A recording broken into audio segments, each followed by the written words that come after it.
Anyway, so I'm Belgian and I'm an artist, so it's a little bit different than what I usually do. But anyway, I have a project here. That he asked me to talk about, which I think might interest some of you at least.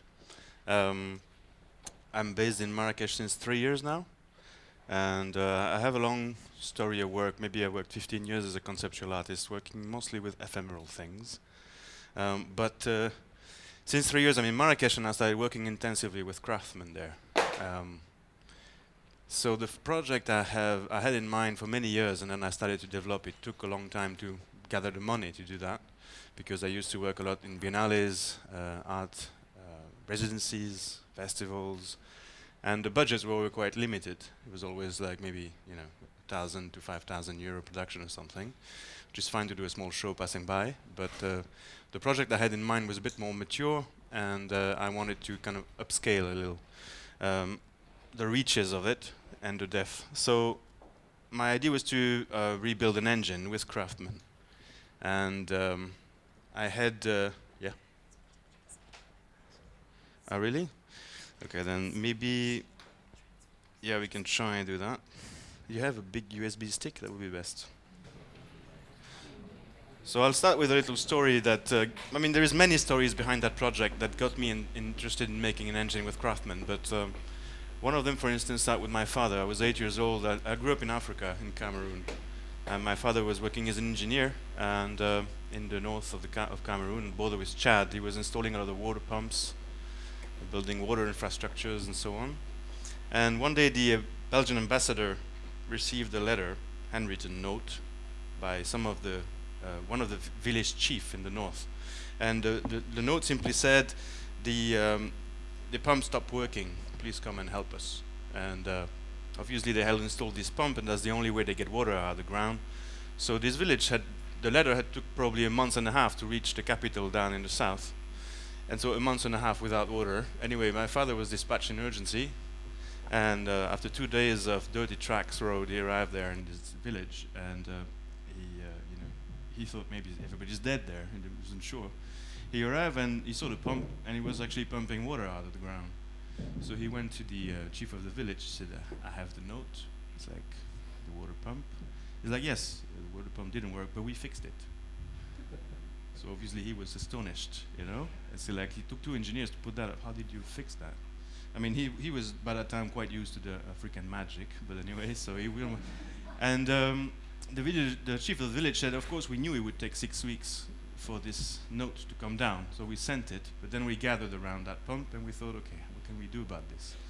It's a question of life and death." So they had 2 days of palavers, all of the village involved, and they discussed how to do this best. And then they decided, okay, we have to try. So they took a screwdriver and started to open. And the way they solved this is that they took all the kids of the village and they lined them up from 5 years old up in a long queue.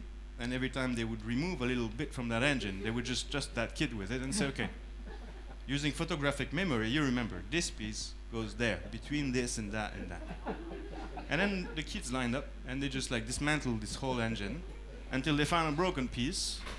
They had a local craftsman carved it to the identical in a warthog tusk, and they put it back. All the kids went backward, each of them saying where it goes and so on, and they turned the engine on and it went on. Saved the village. So okay, there is a lot of stories like that behind the work I'm about to show today. I knew Morocco was the right place to do this because my first intention as an artist is always big. So my first intention was to actually slowly reproduce an engine. Each of the parts had to be made by a different craftsman in a different country in Africa. I mean, it's so huge. And sometimes it's quite confusing to speak of Africa as a whole because it's made of so many different nations. It's hard to speak of Europe in terms like now you speak of local productions in Sweden and maybe Scandinavia at best, but then suddenly there it's like Africa, African design. It's like what the hell is that? It's just so huge. It's only we Europeans that can do that. But anyway, so I thought I met so many craftsmen that were interesting, and the craft usually they use speaks a lot of the history, the geopolitics. people having that technique found themselves in a completely different environment because they had to flee war, and hence they use this material that's not the original one, but anyway, and then they sell it to another customer that inspire another one, and it's just very organic like that. And so I thought if I managed to kind of make an item after now 100 years of heavy industrialization, our relationship with objects obviously changed a lot, and we lost a lot of stories in the process. I mean, I guess that's why we're here today. So if I managed, I thought the craftsmen were actually essential elements in telling these stories. And if I managed to reconstruct an engine, each part of that engine would be made by a different craftsman in a different material, in different context, and then it all had to plug together, it would kind of be a unique item at the end. And I got fascinated by that personally as an artist. So anyway, I thought, let's try to make that object that nobody else could remake. A singularity of sort. And I thought, I mean, at that time to do it the whole of Africa, obviously it's very big. So I came down to Morocco, and I thought I'm going to just start with Morocco. I mean, because it has 3 million craftsmen. So Morocco, 20% of the active workforce is in craft. Minimum wage is $10 a day. Nobody went to school over the second grade. And there's no social security. And there is a lot of kids. So I came to Morocco, and I thought, what engine should I do? I mean, there is so many different possibilities. I was formed as a conceptual artist. I like to think from bottom up and to find coherence in whatever choice. I don't like subjectivity. I mean, I'm made full on of subjectivity, obviously, as an artist, but I like to think a concept and understand why I would do that. So I picked up an engine. At the end, I mean, I looked into the Moroccan history, engines, car making in Morocco. I mean, there is no such industry there. But I found one guy. You can go all the way to the first. There's one before that. Ah, okay. Well, it's the one I sucked from the internet, so that's why. It's okay. The first image is actually the picture of that car, the Laraki Fulgura, which is, in 2002, the work of an industrial designer from Casablanca. No, you can just time this through. So an industrial designer from Casablanca called Abdelsam Laraki decided in 2002 to make a 100% Moroccan-made supercar. And at first I got very interested by that story, because in the post-colonial context, if somebody decides, Africa is always about making these social engaged projects and sort of Volkswagen for everybody and sort of like, low-key, whatever. And the Africans, I kind of get tired of that, I suppose. But then he thought, how about making the highest end technical advanced item possible to show what our contemporary industry can produce? So I was quite excited by that project. So he did that car. I mean, he showed it actually in 2004 at the Auto Salon in Geneva. And, well, it's a perfect, supercar. So, I don't know, 300 kilometers in 2 seconds or something. And I digged further, and it's branded as 100% Moroccan made. But I digged further, and at one point I realized actually the engine is not Moroccan made. And I mean, a supercar is what? But 70% an engine, and then you put wheels underneath and some, So basically, the engine was a Mercedes-Benz engine. And so suddenly I got angry, because basically that was the betrayal of the whole project. What could have been beautiful there was again the same story as history illustrates the last century. So 70% German, 30% Moroccan made, the cheapest and shittiest part. And so I thought, that's my engine. I have to take that engine, and we're going to try to rework it with the craftsmen, which are 20% of that industry, but nevertheless never mentioned in the margins, just good to do stuff for tourists. I won't blame tourism here, because tourism is actually what saved craft in Morocco and probably anywhere else in the last century. But I thought that engine is my engine. We're going to finish with this craftsman where this guy stopped. We're going to continue, and we're going to make that Mercedes 6.2 liter engine 100% Moroccan made, using craft techniques that date sometime 1,000 years old. I mean, and Morocco is a very diverse area as well, so a lot of different influence from Andalusian to the French occupants, Jewish, Arabs, and so on. So I had to find that engine. I found it in Riga in Latvia. Some Russian mechanic had put a picture online of S600 Mercedes that had took a tree, and so there was an engine there. So I went there, I bought the engine, brought it down to Marrakesh and tried to look for a little mechanic, which I found not very far to a small mosque. He never worked anything but this Line 4 engine they have in taxis there. And suddenly I opened my trunk. I mean, that's the picture you briefly saw there. So, that was my mother's car. It's actually a Citroën Picasso. It's quite funny. Put the engine in there, and then I opened my trunk and I said, can you dismantle this? I mean, his jaw fell off, and then he was like, as they always say that, I said, sure, I can. So I was like, good.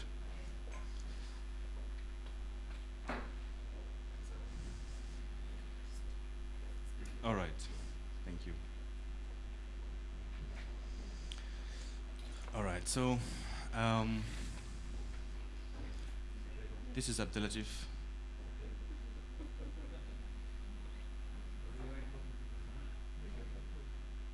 You see, an artist comes up in one of these and everything collapses.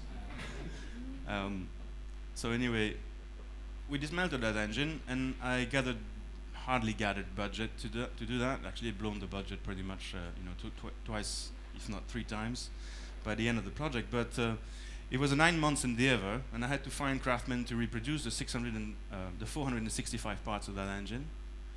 As you can imagine, it's a very complex industrial engine. I mean, V12s are used in F1. I mean, they're probably the most complex engine there is, the most complex industrial, or let's say mechanical object there is. And at the end, it's a very interesting fusion of everything, because okay, there it is. So 100 years of, so many generations of engineers at Mercedes from all around the world succeeded themselves at making every shape of that engine the best they could. And now I would have to dismantle it entirely, which we did, and find craftsmen throughout Morocco. There's nothing more chaotic than a Moroccan craftsman, believe me, to remake every part of that engine. I mean, including the engine block, which is really a big piece in itself. That's what it looks like. So I started to go around the country. I wanted to use every craft, every technique there is in that country, including eventually recyclable materials or more recent, I'm completely devoid of any nostalgia doing this. I'm not interested by the handmade stuff or whatever. It is more about the socioeconomics in the post-Fordist and post-colonial context. But anyway, so we started, bit by bit. I think over the course of 9 months, about 180 craftsmen went through. And I kept on the project about 57 of them. Many of the craftsmen obviously need challenge. What they do is Fordist. They do ashtrays and Moroccan lamps the whole day, the whole week, the whole year, till they're brain dead. So a true craftsman wants the challenge, prefer to do one piece that he has to use all of his skill for. So that was the one I was looking for, and on 180 that turns out to be 57 people. The main issue was the engine block that you can see. We did it in cider wood, white cider wood. So it was wood carved. It implied a lot of different problems, like wood is moving, each material comes with its problems, and we had to solve them all as we went. So we used camel bone. There is 82 materials in the final sculpture. That's all kind of patrons we used to basically, retrieve the right proportions, the place of every hole. Most often, it's 0.5 millimeter precision, and we had to do this with tools that are just really, really low-key, least to say. Anyway, I'll just browse through some pictures of work being done. Engine block in cider. We use cider because it's a wood that doesn't move.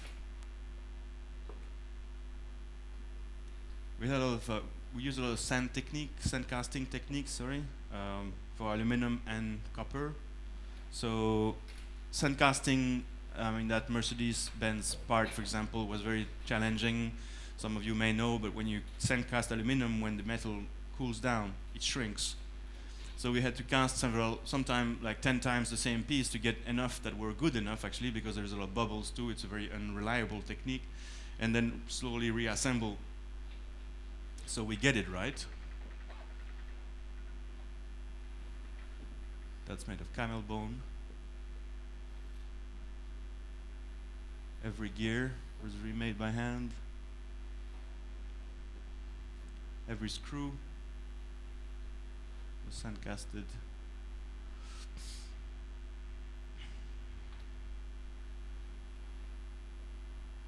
Pottery, paint. Of course, there is a lot of decorative craft that came at the end. You know that there was several layers of work sometime on one piece.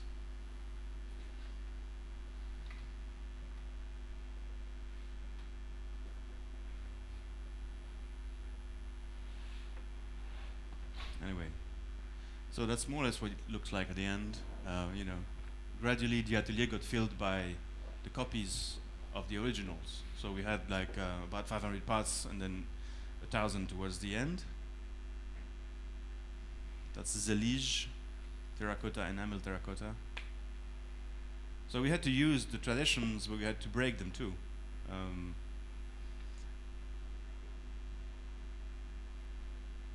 And of course, the whole project is somehow an Oedipus. It's about when you're a craftsman in Morocco, you're at the very lower and the very bottom of this industrial ladder or manufacturing ladder. So trying to reproduce faithfully so we can reassemble it. And if we can reassemble that engine, it means it's 100% well made because there is just no room for mistakes there. If we try to manage to reproduce, you know, a V12 Mercedes, which is at the very other side of the production chain somehow, and reproduce it faithfully, it's almost like you eat the heart of the enemy. So basically, you overcome. They can then move on to something else instead of always thinking of themselves as unable to achieve such things. You know, I mean it's kind of the whole issues of post-colonialism, I guess. You know, the former colonizer has to regain an equality of gaze and trust in himself. That's kind of what we worked on with this. Also, I'm not interested in cars. I don't care about cars. I mean, my father's an engineer. As I said, he always wanted to get me interested in, like, you know, helping debuild and rebuild cars, but I never really was. I got interested in engines because, for me, an engine is an interesting metaphor. It's a poetic metaphor of the world. You have very tiny bits, bigger things, you know. They're very different, all of them. They all have different functions, like the world, but they have to fit perfectly together for that engine to run forward. If you miss one bolt, everything collapses eventually. I think the craftsmen that work with me on this, I mean, they totally changed their lives to work. I mean, they changed my life too. I lived there now. I'm married there now. They understood they were this tiny element in there, in a bigger machinery, you know. And if they work bone, for instance, some Berber craftsman works bone because his father worked it eventually. It's like, you know, when the Jewish people left Morocco for Israel, they left a lot of techniques there. There was a big hole that they left in the society, in the market. They used to work horn, which is much harder to work than bone. So anyway, the Moroccans, this Berber, they took this market with bone. And so the bone, in a way, this material and this technique is his, and it's the essence of what he does. If suddenly it can fit in another part made of wood by another guy, which has another social, you know, history and a whole different, and then that plugs into metal, and that plugs into this, and that plugs into that, then it kind of becomes, in a way, an impersonation of an utopia. That country can actually achieve something collectively. I mean, the Arab world is quite well known to be disorganized and unable to actually combine forces, join forces, you know, collaborate. It's a big challenge in politics as much as in the craft. No craftsman in Morocco ever, basically, these days. I mean, it was like that in the past. They used to collaborate, but not today anymore because the clients tend to pitch people against each other for profit, obviously, you know. So they have to kind of like, and then they become suspicious of the other. They don't want. They prefer to do a whole project themselves. They're very wary of having another craftsman join in because you know, he might just fuck the whole job off, and the guy's going to lose his client, so he better do it himself, and so on and so forth. Doing something with 57 of them. I mean, when I came there and with my V12 engine, I said, we're going to make this. They were like, inshallah, we're going to make this. You're going to see. If you manage to do one bit of that in 9 months, you'll be lucky. I'm not going to manage this.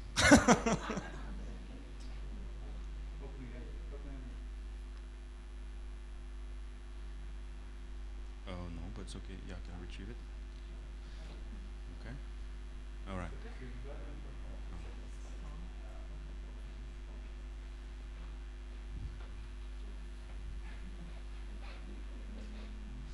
So anyway, I'm going to show you a picture of that engine finished. Don't worry. Yeah, we're building some momentum here.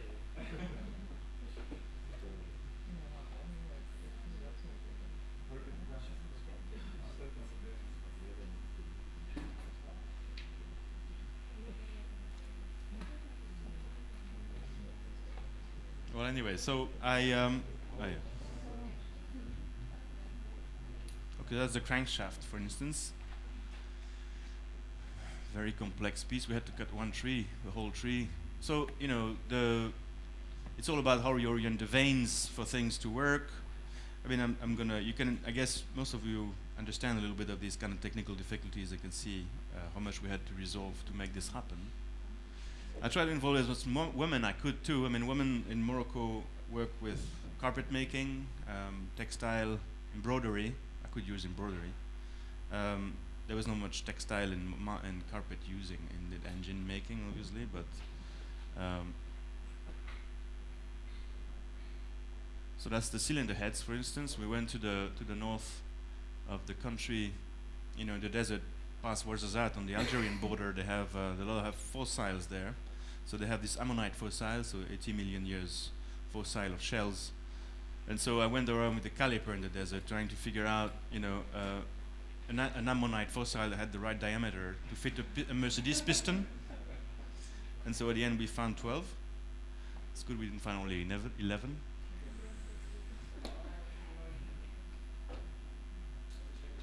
Maybe we could put that a bit further here, no?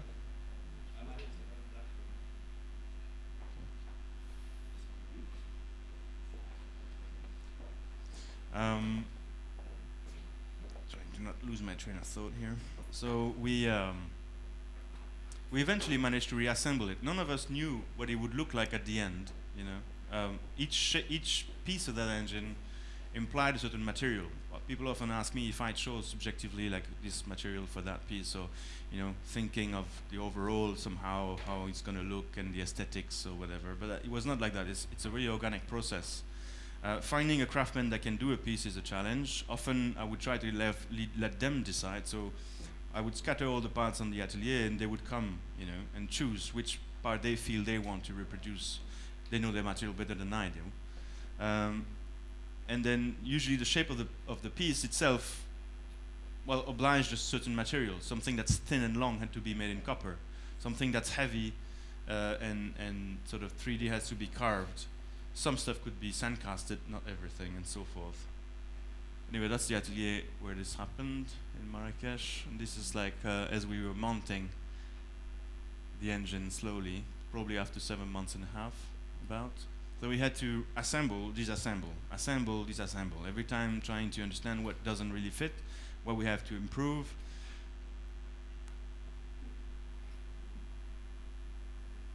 Then we have obviously to think of a box.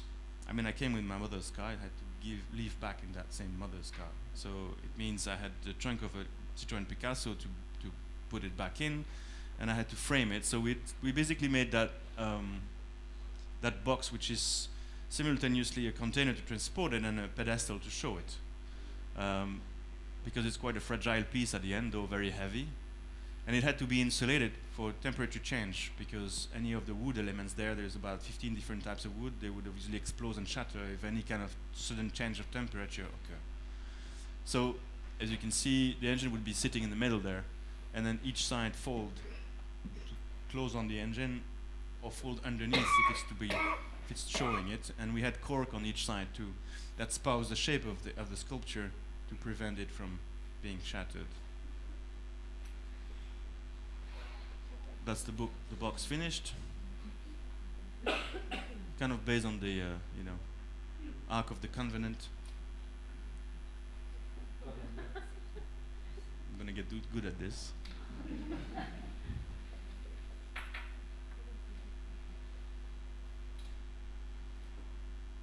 Alright, so that's the engine finished.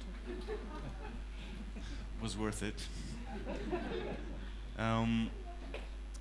So there was several important things. I mean, in making something like that, obviously, people would wonder, what's my craft in that? I mean, I was directing a team of 57 people, in kind of awful conditions, but with a lot of enthusiasm and an almost rage-like energy by the end of that, because it had to be done, and we knew we could, and we wanted to prove the world we could. Became like very consensual somehow, and so I decided to pay them, because that's an issue that we should address, I guess. I didn't go there for cheap labor. That was not at all the idea. So I decided I was quite wary also of what happens when you overpay, because you corrupt in a different way. So you have to find a right middle. So the way I proceeded is I looked at the salaries of public servants in the country that I considered locally well paid. So a policeman is considered very well paid. So a policeman is $25 a day. So that's the minimum wage anybody had on that project once they had proven that their heart and their skill was aligned with our ideas, and we were kind of like fitting each other. It was that or more.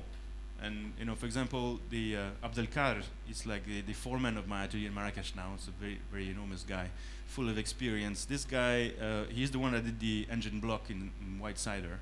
I mean, I was quite desperate to find somebody, and suddenly this guy arrived, and then he looks at the engine like that, and at the block, and he says, 3 months, 4,000 euro. So everybody around him goes like, anyway, because you hear that a lot, But then anyway, he did it exactly like that. So he got paid a lot more, and actually when I sold that piece, he got a percentage on the sale eventually. So that's another way I negotiate rare skills, or let's say skills that I can't find anywhere else. So it's kind of unique. If that person wasn't, if I had not met him, probably we had not done this project to the end. So the other aspect was authorship. So authorship is solved simply by, as I'm a contemporary artist, this is a contemporary art work. Now, it's crafted as well, and the name of every contributing craftsman is carved at the bottom of the piece, written straight on the work. So basically, that's how we do it. It's a difference, I think, between authorship and branding. That's the work on its pedestal.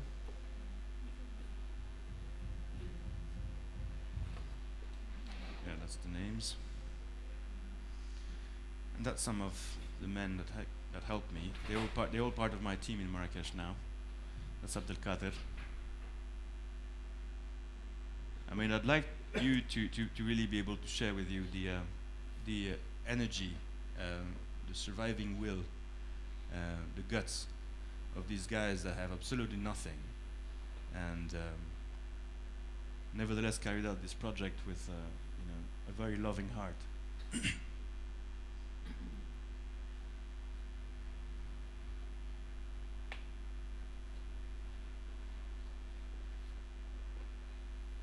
My craft, I think, was to bring the best out of these guys. That was, I had to inspire them and make them believe again that they're not going to be abandoned someplace, Show them I had faith in them, and they could have that for themselves too. Oh. That can't be good. Okay. We just jump over the only woman that was in there.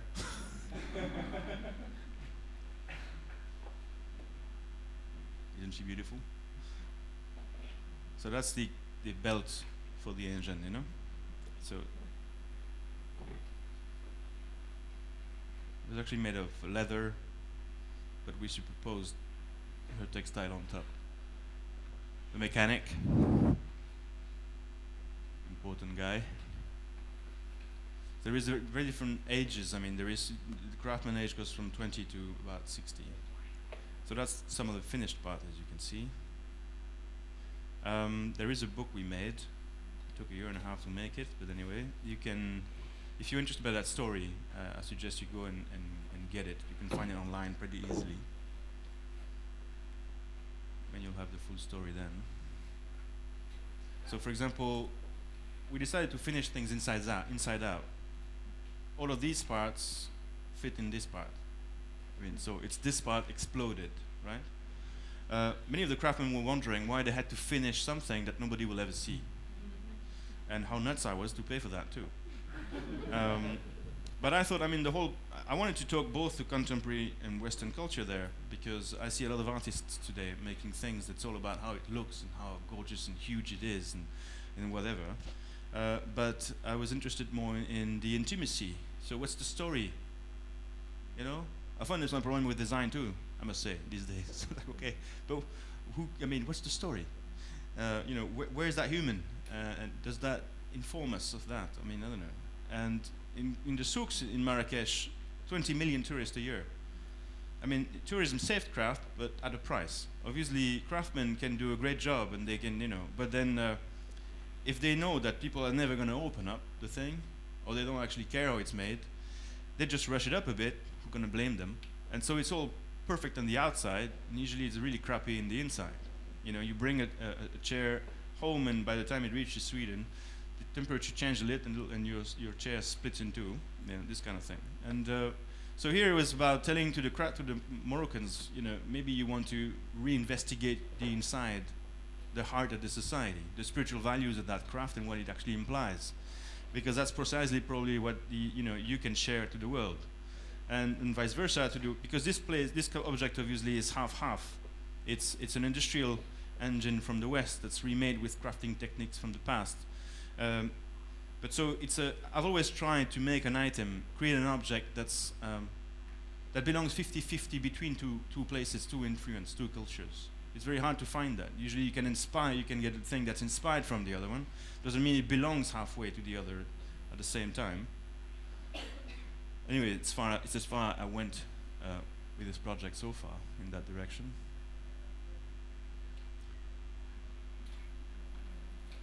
So that's like all the pieces that compose one cylinder head, for instance. So there is a bit of Fordism. Some parts are. The chains, you have to make each thing separately.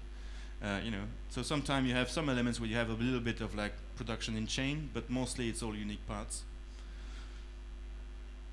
which for the craftsman was very refreshing.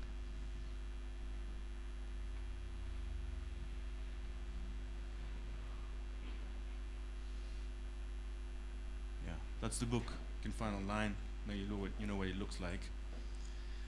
So after that, I basically decided to, I saw the potential of that craft and the energy of those people. I saw the society as well. I found myself very good there, so I decided to move there. I was living in Brussels at the time, so I relocated to Marrakesh and created my atelier there. That's how, Jonathan came there, and that's how we met, and that's how I'm here. So that's the throne I built for Dragon, called Dragon, the big guy that made the engine block. That's his name. It's not me who invented the name. It's his name there. People call him like that because he's huge. Love gold. We've worked on other projects since. For example, this is a recent sculpture we made which combine Indonesian craft and Moroccan craft. I've always wanted to do something that involves Africa and Asia simultaneously. So, hybridizing both techniques. It's a caterpillar engine. So anyway, I don't want to show that too much because we're not just here for that, but I thought just to show that we have, other endeavors going.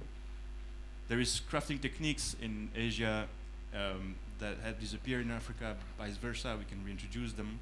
It also gives confidence to these craftsmen because they rarely meet, that actually there is a common workforce, throughout that southern hemisphere. And actually, whatever they would do and collaborate on might have a bigger socioeconomic impact. It's also interesting to work in this case with Indonesia and Morocco because they both have 20% of the active workforce in craft. So the socioeconomic problems are the same, and what's at stake too. Mm-hmm.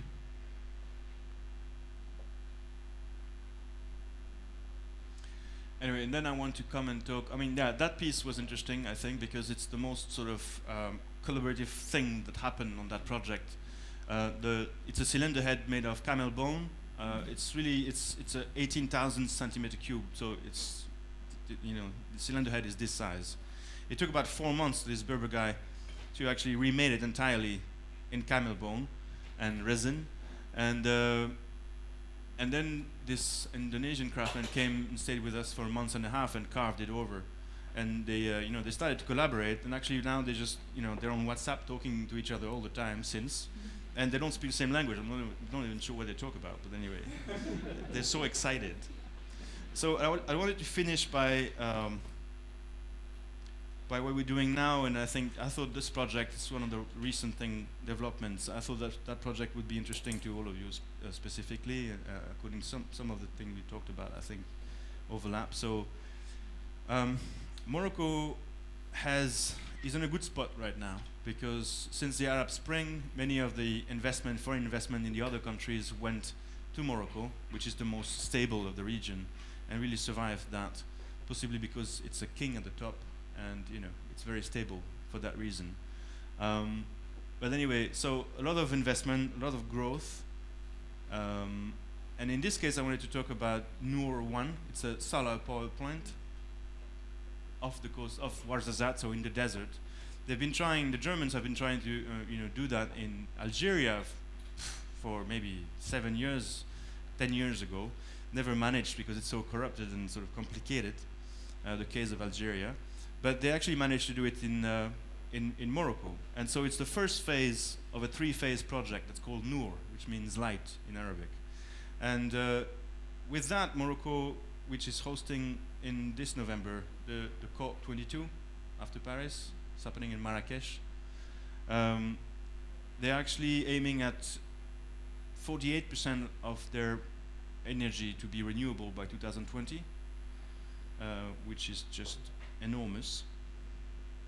So anyway, that's the power plant. I'm showing this because the project I want to do is actually, just a brief thing about informal economy. I mean, people often speak of developing nations and developing countries, but what's developing is because they usually take the formal economy as a reference base for these studies. So at the end, if you include the informal economy, which sometimes is 80% of whatever's going on, money exchanging wise in these countries, it might not be so developing anymore. Anyway, this informal economy is what we're working on now, I think, because craft is 100% in it. So I found a motorbike, an electric Chinese motorbike, in the street of Marrakesh recently. So it was a small entrepreneur there had decided to import those from Taiwan. There is a local assembly, in a little garage, and they have this electric motorbike going by. Mostly because it's cheap. So this one is worth about $500. The next upgrade would be a Chinese fuel motorcycle, which is about $750.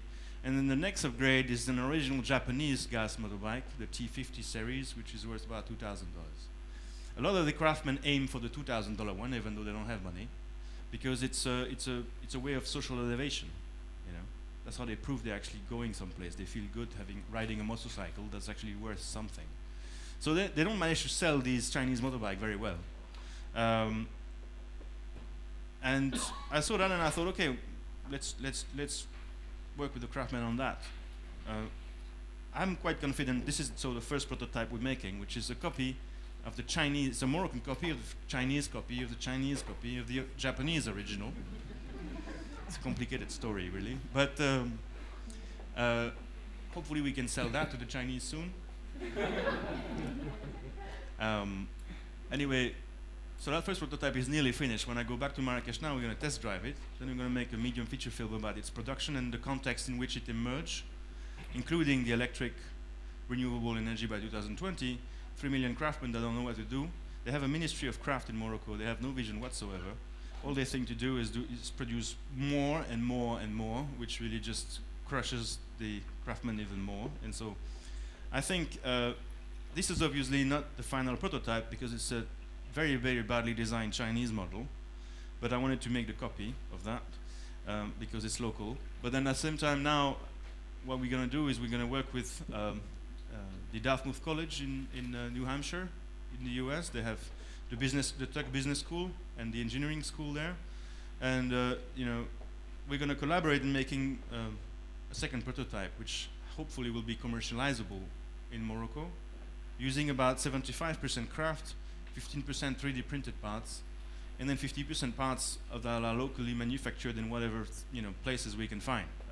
Whether it's crews or we'll figure out what they produce locally. But the idea is that it has to be 100% made there, and hopefully cut the costs. And I think also it's interesting to go in a commercial venture this way, because if I do an artwork, it has some kind of impact, but technically they don't really care. I mean, they don't, art is art. I just wanted to add also that there is no difference between art, design, and, all of that is just one thing in Morocco, and probably that's something that we all can think about, because this categorization here at one point gets a bit mad too, But anyway, so I think 2017 we might bring out this motorbike and try to commercialize it there, and I hope it's going to be a success.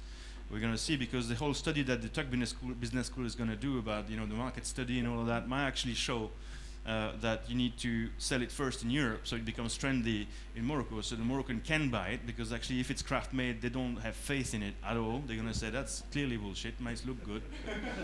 I'm going to, if I won't give that to my wife, she's going to fall and collapse somewhere in the street. But anyway, so that's all the challenge we're facing. Yeah, that's it. If you have any questions.